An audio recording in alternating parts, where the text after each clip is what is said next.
Price the lord. ಯೇಸು ಕ್ರಿಸ್ತನ ಹೆಸರಿನಲ್ಲಿ ಜಯದ ವಾಕ್ಯ ಈ ಕಾರ್ಯಕ್ರಮಕ್ಕೆ ನಿಮ್ಮನ್ನು ನಾನು ಸ್ವಾಗತಿಸ್ತಾ ಇದ್ದೇನೆ. ಬನ್ನಿ, ಇವತ್ತಿನ ದಿನವು ಕರ್ತನಿಂದ ನೇಮಿಸಲ್ಪಟ್ಟಿದೆ. ಇದರಲ್ಲಿ ನಾವು ಆನಂದ ಪಡೋಣ, ಸಂತೋಷ ಪಡೋಣ. ಸಂತೋಷ ಆನಂದದೊಡನೆ ತಂದೆಯ ದೇವರನ್ನು ನಾವು ಆರಾಧಿಸುವ, ಮಹಿಮೆ ಪಡಿಸುವ. ಒಂದು ವೇಳೆ ನೀವು ಯಾವುದೇ ಕಷ್ಟ ಸಂಕಟದಲ್ಲಿದ್ದರೆ ಭಯಪಡಬೇಡ್ರಿ. ಕರ್ತನು ನಿಮ್ಮ ಜೊತೆಯಲ್ಲಿದ್ದು ನಿಮ್ಮನ್ನು ಆಧರಿಸ್ತಾನೆ, ಸಂತೈಸ್ತಾನೆ. ಬನ್ನಿ, ನಾವು ವಾಕ್ಯ ಧ್ಯಾನ ಮಾಡಲಿಕ್ಕೆ ಹೋಗುವ ಮುಂಚೆ ನಾವೆಲ್ಲರೂ ಒಂದಾಗಿ ಕರ್ತನ ಆರಾಧಿಸುವ, ಕರ್ತನ ಪ್ರೀತಿಯನ್ನು ವರ್ಣಿಸುವ, ಮತ್ತೆ ವಾಕ್ಯವನ್ನು ಧ್ಯಾನ ಮಾಡುವ.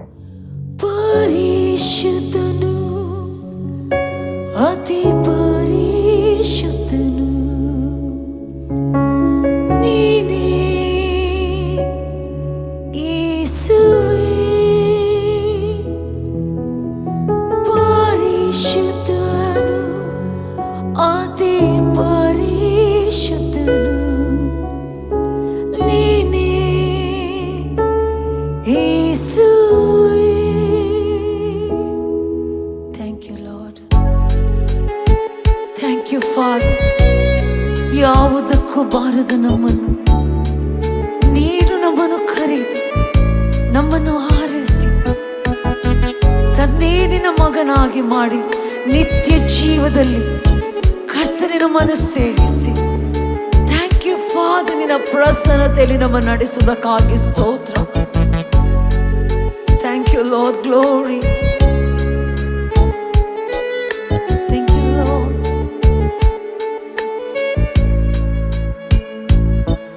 ನಿನ್ನ ಮಹಿಮೆ ಒಂದು ಅದ್ಭುತ, ನಿನ್ನ ಸಾನ್ನಿಧ್ಯವೇ ಮನೋಹರ. ನಿನ್ನ ಮಹಿಮೆ ಒಂದು ಅದ್ಭುತ,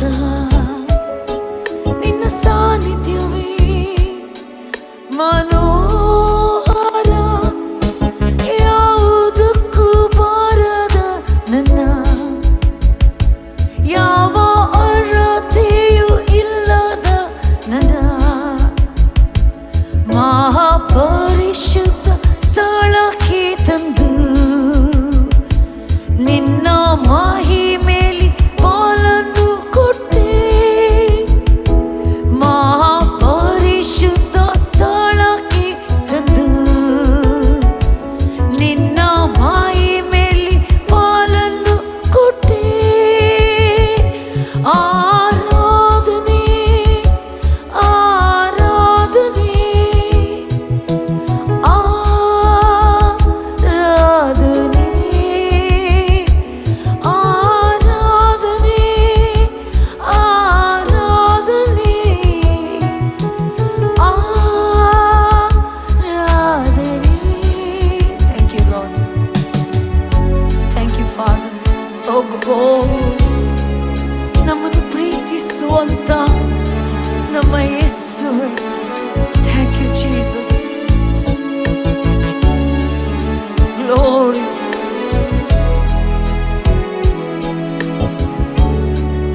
Hallelujah. Thank you, Father. We glorify you, Jesus. ನಿನ್ನ ಮಹಿಮೆ ಒಂದು ಅದ್ಭುತ, ನಿನ್ನ ಸಾನ್ನಿಧ್ಯವೇ ಮನೋಹರ. ನಿನ್ನ ಮಹಿಮೆ ಒಂದು ಅದ್ಭುತ, ನಿನ್ನ ಸಾನ್ನಿಧ್ಯವೇ ಮನೋಹರ. Thank you, Lord. We praise you, Jesus. Thank you, Lord. We glorify you, Lord. Thank you, Jesus. Amen. ದೇವರ ನಾಮಕ್ಕೆ ಸ್ತೋತ್ರವಾಗಲಿ. ಇವತ್ತು ನಾವು ಧ್ಯಾನಕ್ಕೆ ತೆಗೆದುಕೊಂಡಂತಹ ದೇವರ ವಾಕ್ಯದ ಭಾಗ ಲೂಕನು ಬರೆದ ಸುವಾರ್ತೆಯಲ್ಲಿ ಲೂಕ್ ಚಾಪ್ಟರ್ 12, ಲೂಕನು ಬರೆದ ಸುವಾರ್ತೆ 12ನೇ ಅಧ್ಯಾಯ 35 ಮತ್ತು 36ನೇ ವಚನ. ನಿಮ್ಮ ನಡುಗಳು ಕಟ್ಟಿರಲಿ, ನಿಮ್ಮ ದಿವಿಟಿಗೆಗಳು ಉರಿಯುತ್ತಾ ಇರಲಿ. ನೀವಂತೂ ತಮ್ಮ ಯಜಮಾನನು ಬಂದು ತಟ್ಟಿದ ಕೂಡಲೇ ಕದವನ್ನು ತೆರೆಯುವುದಕ್ಕೆ ಸಿದ್ಧವಾಗಿದ್ದು ಮದುವೆ ಊಟವನ್ನು ಯಾವಾಗ ತೀರಿಸಿಕೊಂಡು ಬರುವನು ಎಂದು ಅವನನ್ನು ಎದುರು ನೋಡುತ್ತಿರುವ ಮನುಷ್ಯರಂತೀರಿ. Praise God. ಇಲ್ಲಿ ಸ್ವಾಮಿ ತನ್ನ ಎರಡನೇ ಬರೋಣದ ಕುರಿತಾಗಿ ಇಲ್ಲಿ ಆತನು ಮಾತಾಡುತ್ತಾನೆ. ಈ ಸ್ವಾಮಿ ಅನೇಕ ಸಂಗತಿಗಳನ್ನು ತನ್ನ ಶಿಷ್ಯರಿಗೆ ಮಾತಾಡಿದ. ಕ್ರಿಸ್ತನು ಎರಡನೇ ಸಾರಿ ಬರುತ್ತಾನೆ. ಆ ಎರಡನೇ ಸಾರಿ ಬರೋಣದಲ್ಲಿ ನಾವು ನೋಡ್ತೇವೆ ಎರಡು ಸಂಗತಿಗಳಿರ್ತೇವೆ. ಒಂದು ರಹಸ್ಯ ಬರೋಣ, ಮತ್ತೊಂದು ಬಹಿರಂಗವಾಗಿ ಬರೋಣ. ಅಂದರೆ ಸಭೆಯನ್ನು ಆತನು ಕ್ರಿಸ್ತ ವಿರೋಧಿಯ ಕೈಯಿಂದ ಆತನು ತಪ್ಪಿಸ್ತಾನೆ. Is going to escape the church. ಇಲ್ಲಿ 7 ವರ್ಷ ನಾವು ನೋಡ್ತೇವೆ ಕ್ರಿಸ್ತ ವಿರೋಧಿಯ ಆಳ್ವಿಕೆ ಇರುತ್ತದೆ. ಯಾವಾಗ ಯೇಸು ಕ್ರಿಸ್ತನು ನಾವು ನೋಡ್ತೇವೆ ಶಿಲುಬೆಗೆ ಹೋದ, ಹೂಣಲ್ಪಟ್ಟ, 3ನೇ ದಿನ ಪುನರುತ್ಥನಾದ, ಪಂಚಾಶತಮ ದಿವಸ ಪವಿತ್ರಾತ್ಮನನ್ನು ಆತನು ಕಳುಹಿಸಿದ. ಯಾರು ಪವಿತ್ರಾತ್ಮನ ವರವನ್ನು ಹೊಂದಿದಾರೋ ಅವರು ದೇವರ ಮಕ್ಕಳಾಗಿ ಹುಟ್ಟಿದ್ದಾರೆ. They are born of God. ದೇವರ ಪುತ್ರರಾಗಿ ಹುಟ್ಟಿದ್ದಾರೆ, ಸಭೆಯಾಗಿ ಅವರು ಹುಟ್ಟಿದ್ದಾರೆ. They are the body of Christ. Okay, ಈ ಸಭೆ ಇವತ್ತು ಸಿದ್ಧವಾಗಿರುವಂಥದ್ದು ಆತನ ಒಂದು ಬರೋಣಕ್ಕೆ. ಎರಡನೇದ್ದು ಭೂಲೋಕದಲ್ಲಿ ಕ್ರಿಸ್ತನು ಮಾಡಿದಂಥ ಫಿನಿಶ್ಡ್ ವರ್ಕನ್ನು ಸಾರೋದಕ್ಕೋಸ್ಕರ, ಅನ್ರೀಚ್ಗೆ ರೀಚ್ ಆಗೋದಕ್ಕೋಸ್ಕರ ಸಭೆ ಇರುವಂಥದ್ದು. ಯಾವಾಗ ಸಭೆ ತನಗೇನು ಕೆಲಸ ಕೊಡಲ್ಪಟ್ಟಿದೆ, ಯಾವುದಕ್ಕೆ ಅವರು ಕರೆಯಲ್ಪಟ್ಟಿದ್ದಾರೆ, ಅದನ್ನು ನಿರಂತರವಾಗಿ ಅವರು ಮಾಡಿದಾಗ ಆ ಸಭೆ ಯಾವಾಗಲೂ ಅಲರ್ಟ್ ಆಗಿರುತ್ತದೆ, ಎಚ್ಚರವಾಗಿರುತ್ತದೆ. ಓಕೆ, ಇಲ್ಲಿ ಯೇಸು ಹೇಳ್ತಾನೆ, ನಿಮ್ಮ ನಡುಗಳು ಕಟ್ಟಿರಲಿ, ನಿಮ್ಮ ದಿವಿಟಿಗೆಗಳು ಉರಿತಿರಲಿ. ನಡುಗಳು ಕಟ್ಟಿರಲಿ, ದಟ್ ಮೀನ್ಸ್ ಒಬ್ಬ ಯಾವುದೇ ಒಂದು ಕೆಲಸವನ್ನು ಮಾಡುತ್ತಿರುವಾಗ ಅವನ ಶಾಲ್ ಅಥವಾ ಅದು ಬಟ್ಟೆ ಅಥವಾ ಟವಲ್ ಏನಾದರೂ ಆತನ ಕುತ್ತಿಗೆಯ ಮೇಲಿದ್ದರೆ ಇಮಿಡಿಯೇಟ್ಲಿ ಆತನು ನಡುವಿಗೆ ಕಟ್ಟುತ್ತಾನೆ. ದಟ್ ಮೀನ್ಸ್ ನಾನು ರೆಡಿ ಆಗಿದ್ದೇನೆ ಅಂತ ಕೆಲಸ ಮಾಡಲಿಕ್ಕೆ. ದಟ್ ಮೀನ್ಸ್ ನಿಮ್ಮ ನಡುಗಳು ಕಟ್ಟಿರಲಿ, ನೀವು ಯಾವಾಗಲೂ ಸಿದ್ಧವಾಗಿರಿ. ಓಕೆ, ಪರಿಸ್ಥಿತಿ ಬರುವಾಗ ನಾವು ಸಿದ್ಧವಾಗುವುದಲ್ಲ, ನೀವು ಯಾವಾಗಲೂ ಸಿದ್ಧವಾಗಿರಬೇಕು. ಅಪರ್ಚುನಿಟಿ ಸಿಕ್ಕಿದಾಗ ನಾವು ಸಿದ್ಧವಾಗುವುದಲ್ಲ, ಬಾಗಿಲು ತೆರೆಯಲ್ಪಟ್ಟಾಗ ನಾವು ಸಿದ್ಧವಾಗುವುದಲ್ಲ. ನಾವು 24/7 ಯಾವಾಗಲೂ ಸಿದ್ಧವಾಗಿರಬೇಕು. ಓಕೆ, ಲೈಫಲ್ಲಿ ನೀವು ಯಾವಾಗಲೂ ಸಿದ್ಧವಿಲ್ಲ ಅಂತ ಹೇಳಿದರೆ, ನಿಮಗೆ ಅಪರ್ಚುನಿಟಿ ಓಪನ್ ಆದಾಗ ಆ ಅಪರ್ಚುನಿಟಿ, ಆ ಅವಕಾಶವನ್ನು ನೀವು ಕಳಕೊಳ್ತೀರಿ. ಒಮ್ಮೆ ನೀನು ಅವಕಾಶವನ್ನು ಕಳಕೊಂಡು ಅದು ತಿರುಗಿ ನಿನಗೆ ಅವಕಾಶ ಬರುವುದಿಲ್ಲ. You will miss that opportunity. ಒಬ್ಬನಿಗೆ ನೀವು ಸುವಾರ್ತೆಯನ್ನು ಸಾರಲಿಕ್ಕಿದೆ, ಇಮಿಡಿಯೇಟ್ಲಿ ಒಬ್ಬ ಕಷ್ಟದಲ್ಲಿದ್ದಾನೆ, ಸಮಸ್ಯೆಯಲ್ಲಿದ್ದಾನೆ, ಅಥವಾ ನಿನ್ನ ಕೊಲೀಗ್, ದೇವರು ನಿನಗೆ ಅಪರ್ಚುನಿಟಿಗಳನ್ನು ಓಪನ್ ಮಾಡ್ತಾನೆ. ಆ ಅಪರ್ಚುನಿಟಿಯ ಸಮಯದಲ್ಲಿ ನೀನು ಸಿದ್ಧತೆಗೆ ಹೋದರೆ, ಪ್ರಿಪೇರ್ ಆಗಲಿಕ್ಕೆ ಹೋದರೆ, ಸಿದ್ಧವಾಗಲಿಕ್ಕೆ ಹೋದರೆ, ನೀನು ಆ ಒಂದು ಅವಕಾಶವನ್ನು ನೀನು ಕಳಕೊಳ್ತಿ. ಪ್ರತಿಯೊಂದು ನಿನ್ನ ಅವಕಾಶದಲ್ಲಿ ನಿನ್ನ ಜರ್ನಿ ಇದೆ, ನಿನ್ನ ಡೆಸ್ಟಿನಿ ಇದೆ, ನಿನ್ನ ಮಾರ್ಗ ಇದೆ. ಫಾರ್ ಎಕ್ಸಾಂಪಲ್, ದಾವೀದನು ಆತನು ಯಾವಾಗಲೂ ಸಿದ್ಧವಾಗಿದ್ದ. ಯಾಕಂತ ಹೇಳಿದರೆ ಅವನ ಕೀರ್ತನೆ ಹೇಳ್ತದೆ, 1ನೇ ಕೀರ್ತನೆ, ದುಷ್ಟರ ಆಲೋಚನೆ ನಡೆಯದೆ, ಪಾಪಾತ್ಮರ ಮಾರ್ಗದಲ್ಲಿ ನಿಂತುಕೊಳ್ಳದೆ, ಧರ್ಮ ನಿಂದಕರನ್ನು ಕೂತುಕೊಳ್ಳದೆ, ಯೆಹೋವನ ಧರ್ಮಶಾಸ್ತ್ರದಲ್ಲಿ ಆನಂದ ಪಡುವನಾಗಿ ಹಗಲಿರುಳು ಧ್ಯಾನ ಮಾಡುವವನು ಅವನೆಷ್ಟೋ ಧನ್ಯನು. ಅವನ ನೀರಿನ ಕಾಲುವೆಗಳ ಬಳಿಯಲ್ಲಿ ಬೆಳೆದ ಮರ ತಕ್ಕ ಕಾಲದಲ್ಲಿ ಫಲ ಕೊಡುತ್ತದೆ, ಆ ಮರದ ಎಲೆ ಬಾಡುವುದೇ ಇಲ್ಲ. ಅದರಂತೆ ಅವನು ಕೈ ಹಾಕಿದ ಕೆಲಸವು ಅವನಿಗೆ ಸಫಲವಾಗುವುದು. ದಟ್ ಮೀನ್ಸ್, ಅದರ ಅರ್ಥ ದಾವೀದನು ಯಾವಾಗಲೂ ಸಿದ್ಧವಾಗಿದ್ದ. ನಾವು ನೋಡ್ತೇವೆ, ಆತನು ಕಾಡಲ್ಲಿರುವಾಗ ಒಬ್ಬ ಕುರಿಗಳನ್ನು ಮೇಯಿಸ್ತಿರುವಾಗ ಒಂದು ಕರಡಿ ಅಥವಾ ಸಿಂಹ ಬಂದು ಒಂದು ಕುರಿಯನ್ನು ಕದ್ದುಕೊಂಡು ಹೋದಾಗ ಅವನು ಸಿದ್ಧ ಆಗಲಿಕ್ಕೆ ಹೋಗ್ತಿರ್ಲಿಲ್ಲ. ಯಾವಾಗಲೂ ಆತನು ಸಿದ್ಧವಿದ್ದ. ಆ ಕುರಿಯನ್ನು ಆ ಕರಡಿಯ ಬಾಯಿಂದ, ಸಿಂಹದ ಗಡ್ಡ ಹಿಡಿದು ಅದನ್ನು ಸೋಲಿಸಿ ಕೊಂದು ಆ ಕುರಿಯನ್ನು ಆತನು ಬಿಡಿಸ್ತಾ ಇದ್ದ.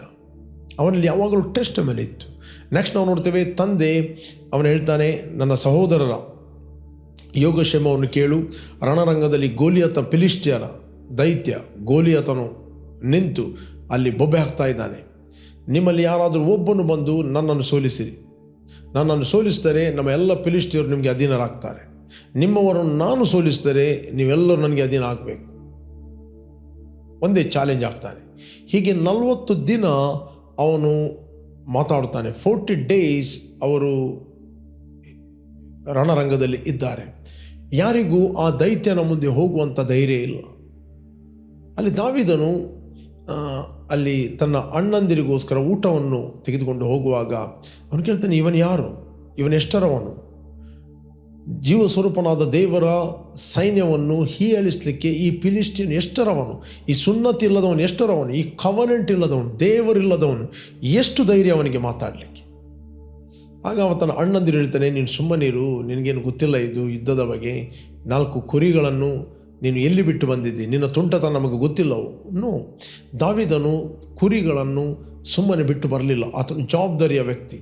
ಕುರಿಗಳನ್ನು ಕಾಯುವವನಿಗೆ ಒಪ್ಪಿಸಿಕೊಟ್ಟು ಆತನು ಬಂದಿದ್ದಾನೆ. ನೆಕ್ಸ್ಟ್ ಅವನಲ್ಲಿ ಟೆಸ್ಟಮನಿ ಇತ್ತು. ಆ ಕುರಿಗಳನ್ನು ಕಾಯ್ತಿರುವಾಗ ಒಂದು ಕರಡಿ, ಒಂದು ಸಿಂಹ ಬಂದು ಅದನ್ನು ಕೊಂಡೋದರೆ ಅದನ್ನು ಅದರ ಬಾಯಿಂದ ಆತನು ತಪ್ಪಿಸ್ತಾ ಇದ್ದ. ದೇವರು ಅವನ ನಂಬಿಕೆಸ್ಥೆಯನ್ನು ನೋಡಿದ್ದಾನೆ. ಆ ಕುರಿಗಳು ಅವನ ಕುರಿಗಳಲ್ಲ, ಅವನ ತಂದೆಯ ಕುರಿಗಳು. ಅವನು ತಂದೆಯ ಕುರಿಗಳಲ್ಲಿ ಆತ ನಂಬಿಗಸ್ತನಾಗಿದ್ದ.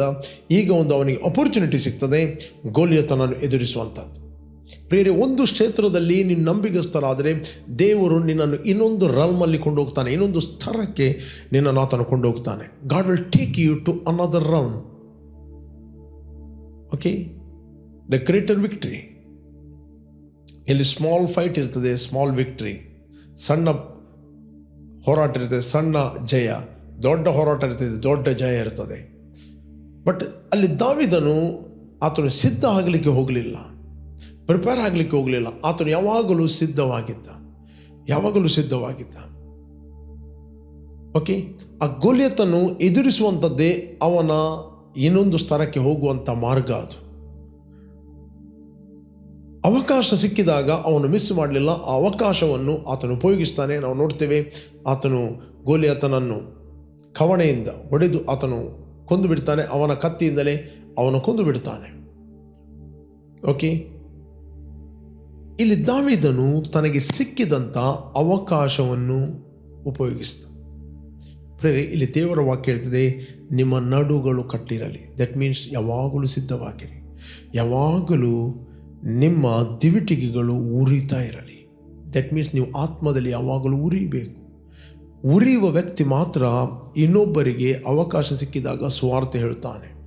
ಉರಿಯುವ ವ್ಯಕ್ತಿ ಯಾವಾಗಲೂ ಅವನು ತಂದೆ ದೇವರು ಅವನಿಗೆ ನೇಮಿಸಿದ ಕೆಲಸವನ್ನು ಅವನು ಮಾಡ್ತಾನೆ. ಪ್ರೇರೆ, ಬಾರ್ನಗಿನಾದ ಪ್ರತಿಯೊಬ್ಬರು ನಮಗೆ ಒಂದು ಜವಾಬ್ದಾರಿ ಇದೆ. ಏನು ಜವಾಬ್ದಾರಿ? ಸಮಾಧಾನದ ಸುವಾರ್ತೆಯನ್ನು ಸಾರುವಂಥ ಸಿದ್ಧ ಮನಸ್ಸೆಂಬ ಕೆರಗಳನ್ನು ಯಾವಾಗಲೂ ಮೆಟ್ಟಿ ನಿಲ್ಲಿರಿ ಅಂತ ಬೈಬಲ್ ಹೇಳ್ತದೆ. ಸಮಾಧಾನದ ಮತ್ತೆ ಯಾರೋದು ಕ್ರಿಸ್ತನಲ್ಲಿ 2 ಕೊರಿಂಥಿಯನ್ 2 ಕೊರಿಂಥಿಯನ್ 5 chapter 17 verse 5:17 ಹೇಳ್ತದೆ, ಯಾರಾದರೂ ಕ್ರಿಸ್ತನಲ್ಲಿದ್ದರೆ ಅವನು ಹೊಸ ಸೃಷ್ಟಿಯಾದನು, ಈಗ ಪೂರ್ವ ಸ್ಥಿತಿ ಹೋಯಿತು, ಎಲ್ಲವೂ ನೂತನವಾಯಿತು. ಇದು ದೇವರಿಂದ ಆದ ಕೆಲಸ. This is from the lord. ಇದು ದೇವರಿಂದ ಆದ ಕೆಲಸ. ಆತನು ಮನುಷ್ಯರ ಅಪರಾಧಗಳನ್ನು ಅವರ ಲೆಕ್ಕಕ್ಕೆ ಹಾಕದೆ ಕ್ರಿಸ್ತನಲ್ಲಿ ನಮ್ಮನ್ನು ತನಗೆ ಸಮಾಧಾನಪಡಿಸಿಕೊಳ್ಳುತ್ತಿದ್ದಾನೆಂಬುದೇ. ಆ ಸಮಾಧಾನ ವಾಕ್ಯವೇನೆಂದರೆ, ದೇವರು ಮನುಷ್ಯರ ಅಪರಾಧಗಳನ್ನು ಅವರ ಲೆಕ್ಕಕ್ಕೆ ಹಾಕುವುದಿಲ್ಲ, ಕ್ರಿಸ್ತನಲ್ಲಿ ತನಗೆ ಸಮಾಧಾನಪಡಿಸಿಕೊಳ್ತದೆ. ಈ ಸಮಾಧಾನದ ವಾಕ್ಯವನ್ನು ಸಾರುವಂಥ ಸೇವೆಯನ್ನು ಪ್ರತಿಯೊಬ್ಬ ಬಾರ್ನಗೇನಾದ ವಿಶ್ವಾಸಿ ಕೊಟ್ಟಿದ್ದಾನೆ. ಬಾರ್ನಗೇನಾದ ವಿಶ್ವಾಸಿ ತಮ್ಮ ರಕ್ಷಣೆಯನ್ನು ವರ್ಕೌಟ್ ಮಾಡಬೇಕಂತ ಹೇಳಿದರೆ, ಆ ಒಂದು ಬೆಂಕಿಯನ್ನು ಅವರು ಕಾಪಾಡಬೇಕಂತ ಹೇಳಿದರೆ, they must preach the gospel. ಅವರು ಈ ಸುವಾರ್ತೆಯನ್ನು ಹೇಳಬೇಕು. ಒಂದು ವೇಳೆ ನೀನು ಸ್ವಸ್ಥತೆಯನ್ನು ಹೊಂದುತ್ತಾ ಇದ್ದಿ, ಆ ಏರಿಯಾದಲ್ಲಿ ನೀನು ಆರೋಗ್ಯದಲ್ಲಿ ಉರಿತಾ ಇದ್ದಿ, ನೀನು ಇತರರಿಗೆ ಹೆಲ್ಪ್ ಮಾಡಬೇಕು. ಅಭಿವೃದ್ಧಿಯ ವಿಷಯದಲ್ಲಿ ನೀನು ಉರಿತಾ ಇದ್ದಿ, ನೀನು ಇತರರಿಗೆ ಹೆಲ್ಪ್ ಮಾಡಬೇಕು.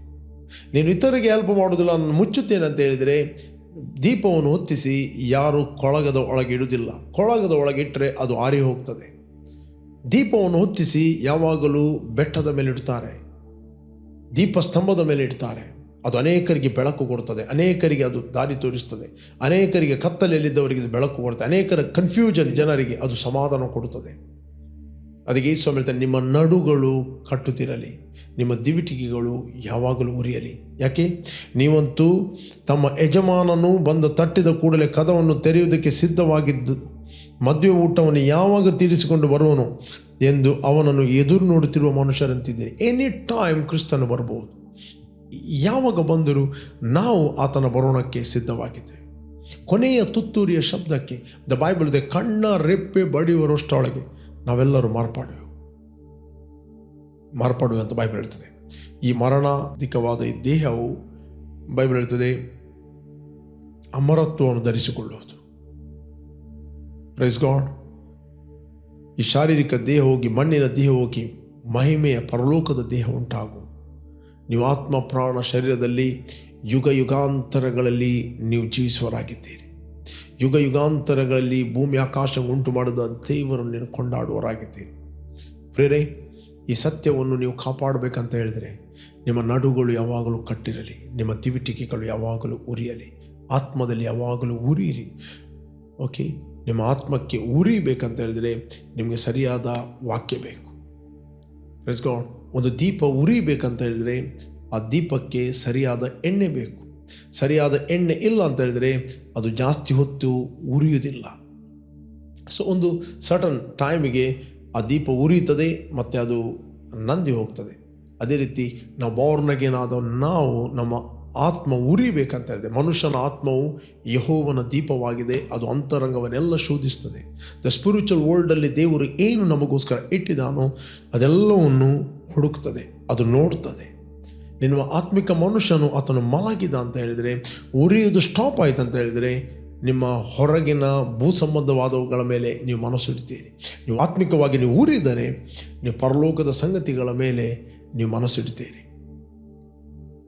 ನಾನು ನಿಮಗೆ ಎನ್ಕರೇಜ್ ಮಾಡ್ತೇನೆ, ಯಾವಾಗಲೂ ಸಿದ್ಧವಾಗಿರಿ. Be prepare. ನೀವು ಪ್ರಿಪೇರ್ ಆಗಿದ್ದರೆ ಹೇಗೆ? ನೀವು ಸುವಾರ್ತೆಯನ್ನು ಇತರರಿಗೆ ಹೇಳುವಂಥದ್ದೇ ನಿಮ್ಮ ಸಿದ್ಧತೆ. ಇವತ್ತು ಅನೇಕರು ಬಾರ್ನಾಗಿದ್ದಾರೆ, ಯೂತ್ಗಳಿದ್ದಾರೆ, ಯೌವನಸ್ಥರಿದ್ದಾರೆ, ಹಿರಿಯರಿದ್ದಾರೆ, ಕಿರಿಯರಿದ್ದಾರೆ. ಕೇವಲ ಅವರಿಗೋಸ್ಕರ ಜೀವಿಸ್ತಾರೆ, ಸ್ವಾರ್ಥ ಚಿಂತಕರಾಗಿ ಜೀವಿಸ್ತಾರೆ. ಅಟ್ಲೀಸ್ಟ್ ಇನ್ನೊಬ್ಬರು ರಕ್ಷಣೆ ಹೊಂದುವುದಕ್ಕೋಸ್ಕರ ಪ್ರಾರ್ಥನೆ ಮಾಡಿರಿ, ಇನ್ನೊಬ್ಬರಿಗೋಸ್ಕರ ಪ್ರಾರ್ಥನೆಯಲ್ಲಿ ಕಳೆಯಿರಿ, ನಿಮ್ಮ ನೇಬರ್ಗಳಿಗೋಸ್ಕರ ಪ್ರಾರ್ಥನೆ ಮಾಡಿರಿ, ನಿಮ್ಮ ಕೊಲೀಗ್ಗೋಸ್ಕರ ಪ್ರಾರ್ಥನೆ ಮಾಡಿರಿ, ನಿಮ್ಮ ಊರಿನವರಿಗೋಸ್ಕರ ಪ್ರಾರ್ಥನೆ ಮಾಡಿರಿ, ನಿಮ್ಮ ಪಕ್ಕದ ಅಧಿಕಾರಿಗಳಿಗೋಸ್ಕರ ಪ್ರಾರ್ಥನೆ ಮಾಡಿರಿ.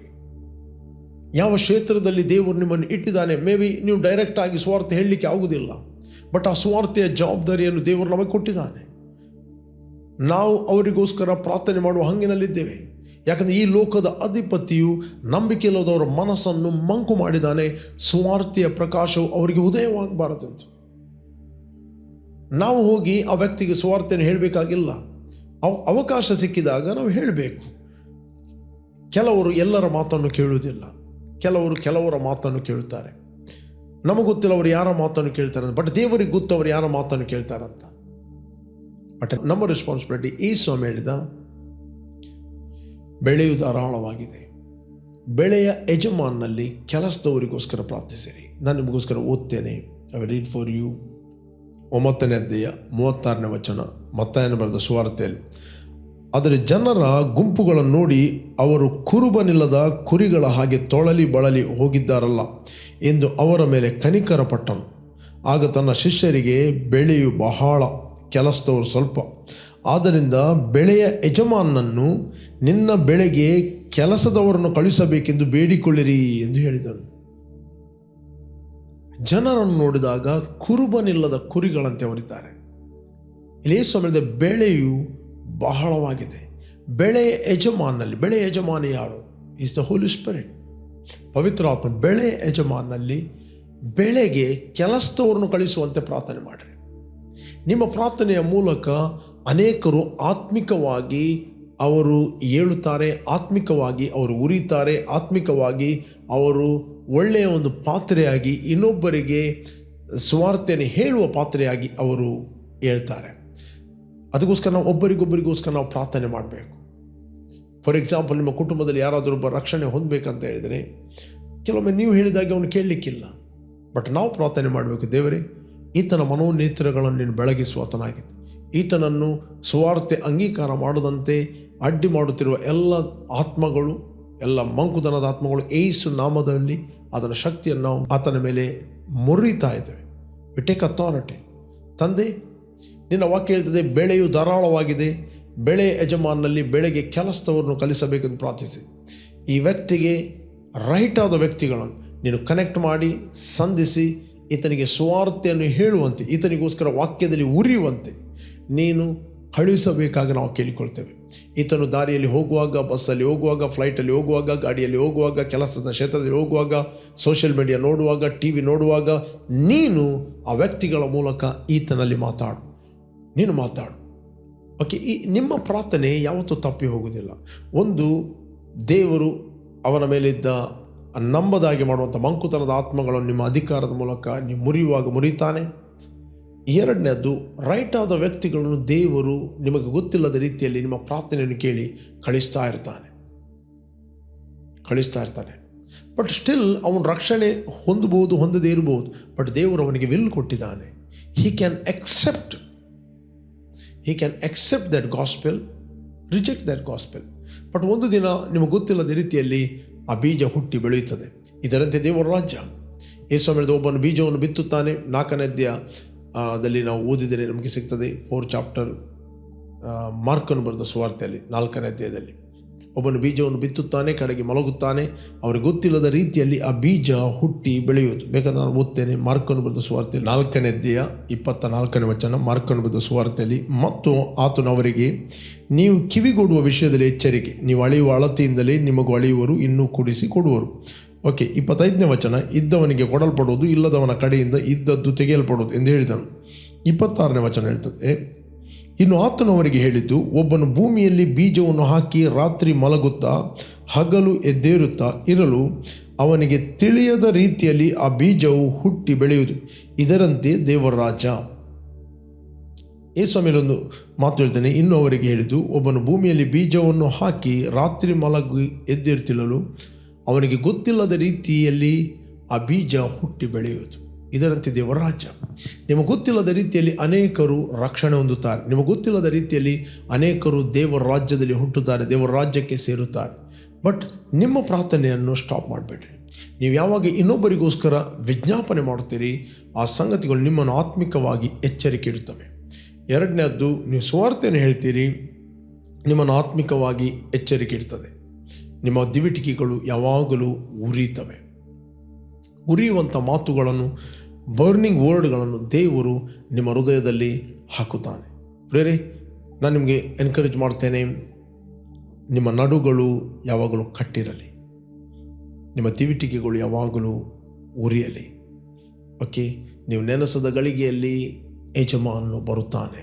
ಕೊನೆಯ ತುತ್ತೂರಿಯ ಶಬ್ದ ಬರುತ್ತಿರುವಾಗ ಆತನು ನಮ್ಮನ್ನು ಕಣ್ಣ ರೆಪ್ಪಿ ಬಡಿಯುವಷ್ಟೊಳಗೆ ಮಾರ್ಪಡಿಸ್ತಾನೆ. ಈ ಒಂದು ಎಕ್ಸ್ಪೆಕ್ಟೇಷನ್ನಲ್ಲಿ ನಾವು ಇದ್ದೇವೆ. ಈ ಮಾತುಗಳಿಂದ ಒಬ್ಬನೊಬ್ಬರು ಸಂತೈಸಿರಿ, ಆಧರಿಸಿರಿ. ಓಕೆ, ಯಾರಾದರೂ ನೀವು ಫಸ್ಟ್ ಟೈಮ್ ವೀಕ್ಷಿಸ್ತಾ ಇದ್ದೀರಿ, ಯೇಸುವನ್ನು ನಿಮ್ಮ ರಕ್ಷಕನ ಒಡೆಯನೆಂದು ನೀವು ಅಂಗೀಕಾರ ಮಾಡಲಿಲ್ಲ, ಇದು ನಿಮ್ಮ ಸಮಯ. ನಿಮ್ಮ ಹೃದಯದಲ್ಲಿ ಯೇಸುವನ್ನು ಕರೆಯಿರಿ. ನಾಳೆ ಎಂದು ಕೊಚ್ಚಿಕೊಳ್ಳಬೇಡ. ಒಂದು ದಿನದಲ್ಲಿ ಏನಾಗುವುದು ಗೊತ್ತಿಲ್ಲ. God promise today. ದೇವರು ಇವತ್ತಿನ ದಿನವನ್ನು ನಿನಗೆ ಪ್ರಾಮಿಸ್ ಮಾಡಿದ್ದಾನೆ, ನಾಳೆ ಗೊತ್ತಿಲ್ಲ. But will pray. Thank you lord, thank you Father. ಭೂಮಿ ಆಕಾಶಗಳನ್ನು ಉಂಟು ಮಾಡಿದ ಸರ್ವಶಕ್ತನಾದ ತಂದೆ, ಯೇಸುವಿನ ನಾಮದಲ್ಲಿ ನಾವು ನಿನ್ನ ಸನ್ನಿಧಿಯಲ್ಲಿದ್ದೇವೆ. ಯೇಸುವೆ, ನೀನು ಸುರಿಸಿದ ರಕ್ತದ ಮೂಲಕ ನಮ್ಮ ಅಪರಾಧಗಳು ಪರಿಹಾರವಾಗಿ ನಮಗೆ ಬಿಡುಗಡೆ ಆಯಿತು. Thank you Lord. ನಾವು ಮರಣದಿಂದ ಪಾರಾಗಿ ಕ್ರಿಸ್ತನಲ್ಲಿ ಜೀವಕ್ಕೆ ಸೇರಿದ್ದೇವೆ ಮತ್ತು ಬಾಯಿಂದ ನಾವು ಅರಿಕೆ ಮಾಡುತ್ತೇವೆ, ಯೇಸುವೆ ನಮ್ಮ ಕರ್ತನೆಂದು. Thank you Lord. ನಮ್ಮ ಹಳೆಯ ಮನುಷ್ಯನು ಕ್ರಿಸ್ತನೊಡನೆ ಸತ್ತು ಹೂಣಲ್ಪಟ್ಟು ನಾವು ಹೊಸಬರಾಗಿ ಕ್ರಿಸ್ತನೊಡನೆ ಎದ್ದಿದ್ದೇವೆ. ನಮ್ಮ ನಡುಗಳು ಯಾವಾಗಲೂ ಕಟ್ಟಿರುವಂತೆ, ನಮ್ಮ ದಿವಿಟಿಕೆಗಳು ಯಾವಾಗಲೂ ಉರಿಯುವಂತೆ ನಿನ್ನ ಆತ್ಮನ ಮೂಲಕ ನೀನು ನಡೆಸ್ತಿ. ಅದಕ್ಕೋಸ್ಕರ ಸ್ತೋತ್ರ. ಯಾರೆಲ್ಲ ವೀಕ್ಷಿಸ್ತಾ ಇದ್ದರು ಅವರೆಲ್ಲರೂ ಸಿದ್ಧವಾಗಿರಲಿ ಮತ್ತು ಎಲ್ಲರೂ ನಿನಗೋಸ್ಕರ ಅವರು ಉರಿಯಲಿ ಎಂದು ಪ್ರಾರ್ಥಿಸ್ತೇನೆ. ಅನೇಕ ಅನ್ರೀಚ್ಗೆ ಅವರು ರೀಚ್ ಆಗಲಿ ಎಂದು ಪ್ರಾರ್ಥಿಸ್ತೇನೆ, ಯೇಸು ನಾಮದಲ್ಲಿ ತಂದೆ. Amen, amen, amen. ಓಕೆ, ಯಾರು ನೀವು ಬರ್ತ್ಡೇ ಮತ್ತು ವೆಡ್ಡಿಂಗ್ ಆ್ಯನಿವರ್ಸರಿಯನ್ನು ಸೆಲೆಬ್ರೇಟ್ ಮಾಡ್ತಾ ಇದ್ದೀರಿ, ನಿಮಗೋಸ್ಕರ ನಾವು ಪ್ರಾರ್ಥನೆ ಮಾಡ್ತೀವಿ. Blessed happy birthday and blessed happy wedding anniversary. ತಂದೆ, ಯಾರು ಬರ್ತ್ಡೇ ಮತ್ತು ವೆಡ್ಡಿಂಗ್ ಆ್ಯನಿವರ್ಸರಿಯನ್ನು ಸೆಲೆಬ್ರೇಟ್ ಮಾಡ್ತಾ ಇದ್ದರು, ಇವರು ಫ್ರೂಟ್ಫುಲ್ ಆಗಲಿ, ಬ್ಲೆಸ್ ಆಗಲಿ. ಕೆಡುಕನ ಎಲ್ಲ ಕೈಗಳಿಂದ ಇವರನ್ನು ತಪ್ಪಿಸಿ ಕಾಪಾಡಬೇಕಾಗಿ ನಾವು ಪ್ರಾರ್ಥಿಸ್ತೇನೆ. ನಿನ್ನ ಅಭಿಷೇಕ ಹಸ್ತವು ನಿರಂತರವಾಗಿ ಇವರ ಮೇಲೆ ಇರಲಿ. In Jesus name, amen. Okay, ಜಯದ ವಾಕ್ಯವನ್ನು ನೀವು ಪ್ರತಿದಿನ ಬೆಳಿಗ್ಗೆ 7 ಗಂಟೆಯಿಂದ 7:30ಕ್ಕೆ ನೀವು ವೀಕ್ಷಿಸಿರಿ. 7:30ರಿಂದ 8 ಗಂಟೆ ನಮ್ಮ ಯೂಟ್ಯೂಬ್ ಚಾನಲ್ನಲ್ಲಿ ವೀಕ್ಷಿಸ್ಬೋದು. Pastor Roshan Lobo word of victory church. 7 ಗಂಟೆಯಿಂದ 7:30ಕ್ಕೆ ಬಿಗ್ ಜೆ ಟಿವಿಯಲ್ಲಿ ವೀಕ್ಷಿಸಿರಿ. ಅದೇ ರೀತಿ ಸಂಜೆ 7:15ರಿಂದ 8 ಗಂಟೆ ತನಕ ನಾವು ಫೇಸ್ಬುಕ್ ಮತ್ತು ಯೂಟ್ಯೂಬಲ್ಲಿ ಲೈವ್ ಆಗಿ ನಾವು ಮಾತಾಡ್ತಾ ಇದ್ದೇನೆ. ನನ್ನೊಟ್ಟಿಗೆ ನೀವು ಜಾಯ್ನ್ ಆಗಿರಿ. ಇತರಿಗೂ ನೀವು ಶೇರ್ ಮಾಡಿರಿ. ಫೇಸ್ಬುಕ್ಕಲ್ಲಿ ಅಥವಾ ಯೂಟ್ಯೂಬಲ್ಲಿ ರೆಕಾರ್ಡ್ ಮೆಸೇಜ್ ಇರ್ತದೆ, ಅದನ್ನು ಕೇಳಿ ನೀವು ಆತ್ಮಿಕವಾಗಿ ಯಾವಾಗಲೂ ಉರಿಯಿರಿ, ಪ್ರಜ್ವಲಿಸಿರಿ, ಅನೇಕರಿಗೆ ನೀವು ಆಶೀರ್ವಾದವಾಗಿರಿ.